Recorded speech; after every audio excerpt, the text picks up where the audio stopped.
Every year, thousands of air conditioners are looking for homes in Tulsa.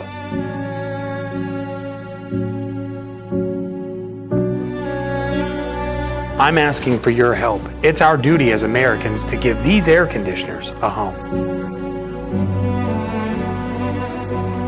Call us today to make a difference in one of the lives of these deserving air conditioners.